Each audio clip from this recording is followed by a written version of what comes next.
Good morning. We are back to the farm here today. I don't know, sore throat, raspy. I sound a little different today, I feel like.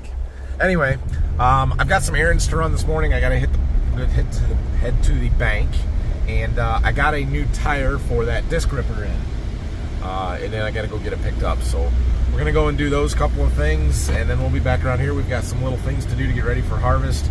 Brock is here today. He is right there. I've got him doing a little bit of mowing this morning. Dad's got some odds and ends around the farm he's doing. He wants to dig up a water line that we think is leaking, and so I'm gonna have Brock help him with that. We've got a little bit of work to do to our bean head, to the draper, to get that ready, and then there's something else I was gonna work on. I don't know, we'll figure it out. But we're also gonna go and pull some ears and take some moisture samples today, see where our crops are at. So let's go.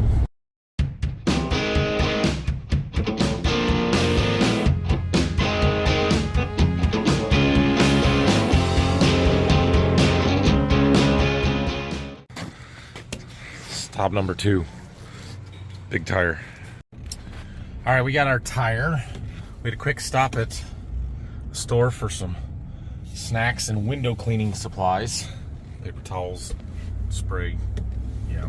And then we had to make a quick stop at Tractor Supply because I needed a new 3/8 clevis. That holds the clevis hook, the drawbar piece on the Traveler that we used to pull the gun out. Attaches to that chain. It fell off on our way home, so I needed a new one, which we got. Now, back to the farm. Okay, I lied. We're not back to the farm yet. Pit stop. We are going to check out this field of corn. This field, I need to double check, but I believe it is 02K39, 102 day. This was the field we planted the 30th of April, right before we got rained out for a few days. And I want to grab some ears and see where we're at moisture-wise and see how far off harvest might be here. I noticed this corn's starting to dry down, although as I get out in here, there's still a fair bit of green leaf tissue until you look down the row and down low. Much more dead down there, and as we get out here into the field. So I wanted to walk out here far enough to get off the end rows, away from the edges, get a true sampling of what the actual field might be like. And we'll pull a couple of ears. It looks like decent corn, but yeah, this is dead. This is dead. So, maybe it's dry.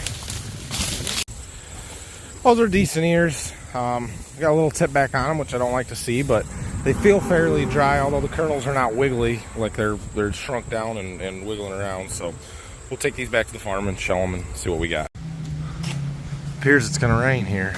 Helped Phil a little bit with the air seeder. He was doing some stuff on the settings in the computer and sensors, and Dad has dug up our old water hydrant here that was been leaking for probably a year now. It's been a while. The rubber seal on the bottom, I guess, was going bad, so he had to go buy a new one. He's getting this done, but we'll probably wait till after it rains now and put that back together.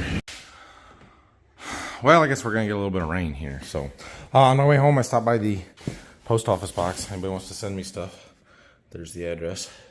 And, well, we got this box from Condex, and I wonder what's in it. Condex is the concaves that we use on our combine, and I bought them. I paid for them. I've used them for a couple years. I really like them, and I've told you guys that I really like them. Well, apparently somebody from Condex saw one of my videos where I talked about them a week or so ago, because they commented on an old video. I saw that and said thank you, and now I got a box from them. Let's see what it is. Ooh, check it out. We got some hats and cups. Sweet. Notepads. Thank you, Condex guys. Appreciate it. I've got my 3 ears of corn here. Think this thing will work? I don't really want to grind them up, so we'll try one and we'll see. But if it doesn't work, we're going to hand do them. There are other 2.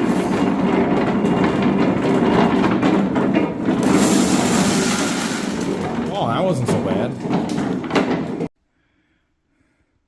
Well, kind of. It did grind it up a little bit. We'll hand do the other ones and get a decent sample. Actually, it feels drier than I thought it might be. This thing will work much better with dry corn than wet corn. Well, we had a quick 1/10 of an inch of rain here. No big deal. But Berkey says has had 1.06 in the last 24 hours. So, yeah, it's going to be wet there now. Anyway, I got our 3 ears shelled off. Let's see what it tests. Corn, sample ID, none of that matters. Just dump some corn in it. It's so nice and clean. Still send it in to get it checked out and calibrated. Get it dirty. And it'll dump the sample. Level it off. And then we wait. Oh my, look at that. 24.25. That's not too bad. It's not too bad. Alright. We've got just a little bit of work to do to our draper head before it is ready to go. It'll take us half an hour here, I would imagine. So we're going to pull that up in front of the shop. The wind is picked up, but the sun's back out. I think the rain's over. We'll go check some cornfields and stuff in a little bit, and we'll drive past what I think is going to be our first bean field. Drove past one this morning that's probably the second bean field, and it's 2 or 3 days away at least, I would say. Maybe by the weekend, probably by the first of the week, we'll be combining beans. There's still a chance we could do some corn before that. Maybe even tomorrow. If the stuff is drier than 24, I would think about it. But let's get this bean head done, and then we can put it back in the barn if we need to. But I bought a brush kit for it that I think is going to be nice, so I'll show you this. Alright, so on this head, a lot of times we'll get stuff that'll accumulate in here, and this belt will catch it as it comes around, trying to throw it into the feeder house, and it ends up making a big pile up on top of the feeder house in front of the cab. Stuff hits the windshield, that kind of stuff. And so, we have a brush we're going to put on here and cover that gap up. It should fix this. So I'm reading the directions, trying to figure out how this goes, but it looks fairly straightforward and simple. I'm just going to have to drill some holes, I would imagine. So I have to bolt this thing together before we put it on the head. So it comes with this green attaching strip, and there's 2 different ones for 2 different lengths depending on the model year of your head. Ours is the newer one, uses the longer, wider feed brush section. And then these 2 clamps that clamp the brush to the bracket. Okay, that is together, and good news, we don't actually have to drill any holes. It uses this bolt right here, one on each end. So what we do have to do, oh no, we might not be able to do this until we pick the head up. We'll see. See if I can get at it from underneath. It says to remove the... Yeah, it's going to be a problem. Remove the skid plate so we can get to that bolt that's right up there. Not going to be able to do that very well. Alright, well, we're going to have to wait on that until we got the head picked up off the cart so we can get to it. But we can put this cover back on. Another thing we can do here is get our draper belts tightened up. So there's a gauge there. We got to get that pointer into the green zone.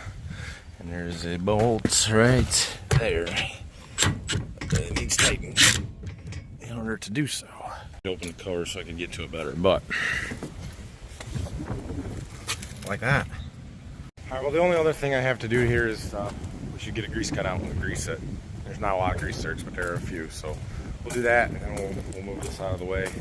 Plus, change that tire on the disc ripper, so I guess we'll bring that around, get it off, try and get it changed. Then maybe we can go check some fields. Okay, we got the header and header cart greased. So that is done. Alright, we're going to pull that disc ripper around, try and get that tire changed. Alright, we got this up here. Brock's back. Dad sent him to do some more mowing somewhere else, so that's the tire we got to get off. We should check the air in it first and see how much is in it. You guys remember that big bowl that was in this tire? It's gone. But I already alerted Phil to the problem, so we're going to change it anyway. We got it off of there. If it was me, I probably would let it go and just take the chance. If it goes flat, you got a spare and you have to change it when you need it. But we've got the time, we've got the tire, just change it. Okay, guys, new hydrant all put in, backfilled, all back together. Alright, well, I didn't get to film very much of it, or any of it, but we got our new tire together and on there. Actually, these big tires, they go on the rims fairly easily. It was a little bit tricky getting off, but not too bad. It is a good thing we changed it. Let me show you why. These tires that came on the Ripper. Look what they came with. And not only that, it's got a hole in it.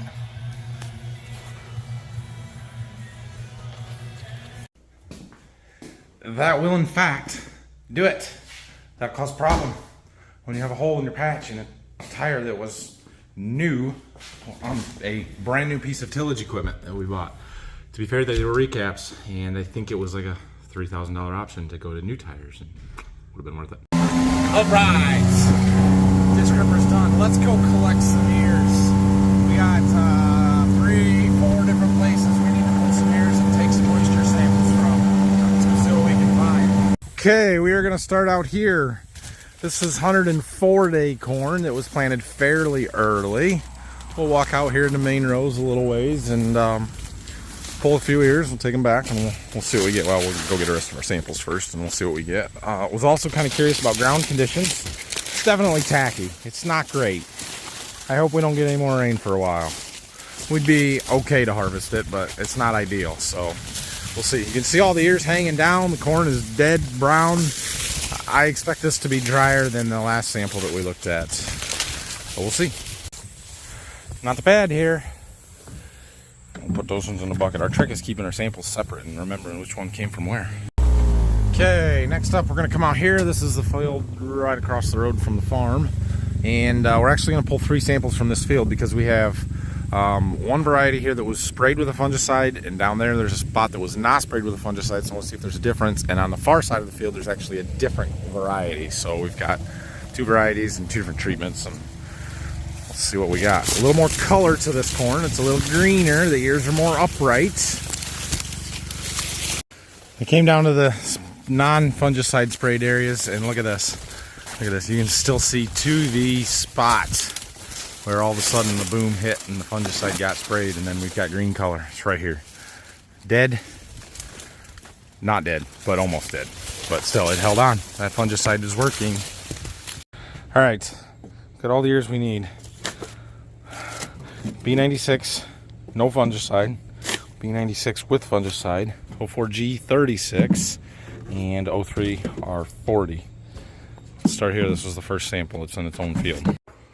Got my handy dandy hand corn sheller. That actually works pretty well. If I would have taken some stand counts when we did this, we could actually weigh these samples and do a better job predicting yield than just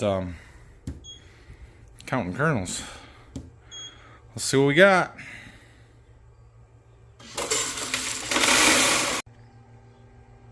$25.25 on that one. It's not bad. It's not terrible. But it's a little wet for shelling purposes right now. Generally, I don't know why. I can't explain it, but rule of thumb is you add 2 points to what your hand shelling moisture gets to get you to what it actually is coming out of the field. Probably because you're not sampling from the wet spots, right? I'm not going out into the spots that are probably 30%, and by the time you average them in, it's wetter than what we get hand sampling. So, but that was 104 day. Let's jump to the 103 sprayed with fungicide. Look at this beautiful corn. Beautiful. And there you can see that well-defined black layer that I have spoken of. There it is. Compared to the first sample that we took, which is not bad. But look at the color difference. Just the grain quality on this one is outstanding. Let's see how dry it is. 27.1. I'm surprised. It's wetter than I thought it would be. It doesn't feel very dry though, so. Alright, let's see what that same variety without the fungicide is.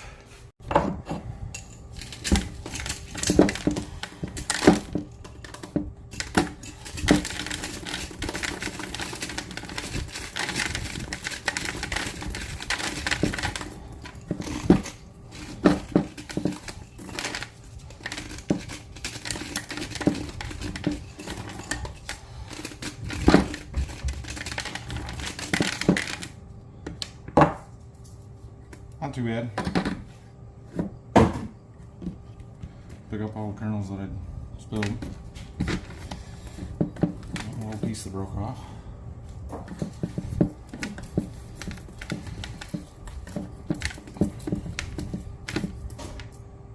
Let's see what we got.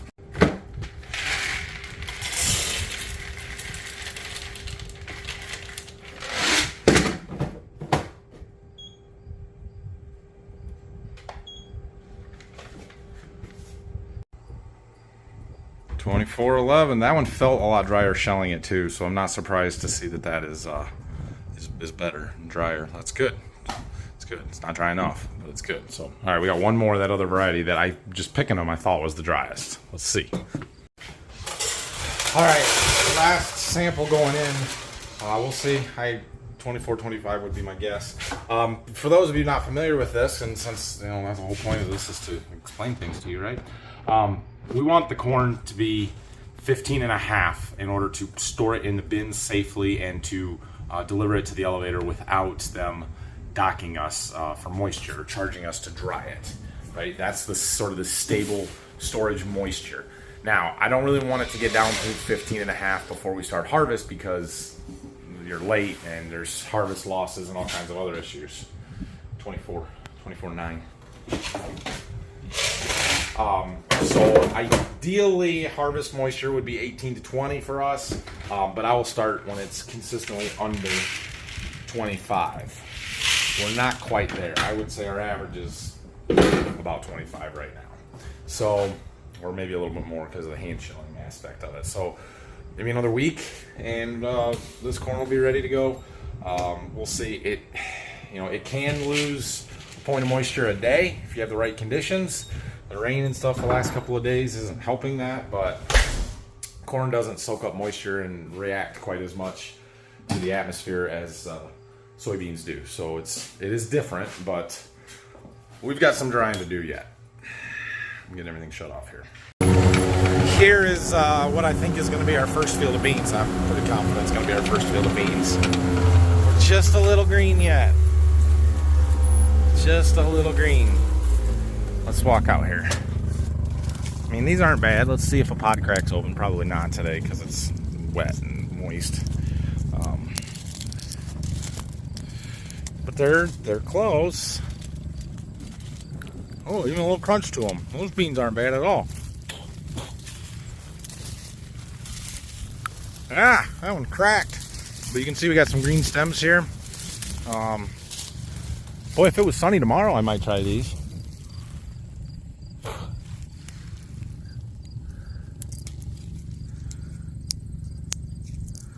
I'm a little surprised. I thought they were a little greener than this. I'm sure we couldn't run them now just because it's cloudy and we got rain this morning.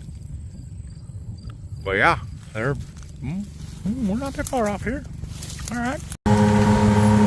It's the only field we've got that's that close.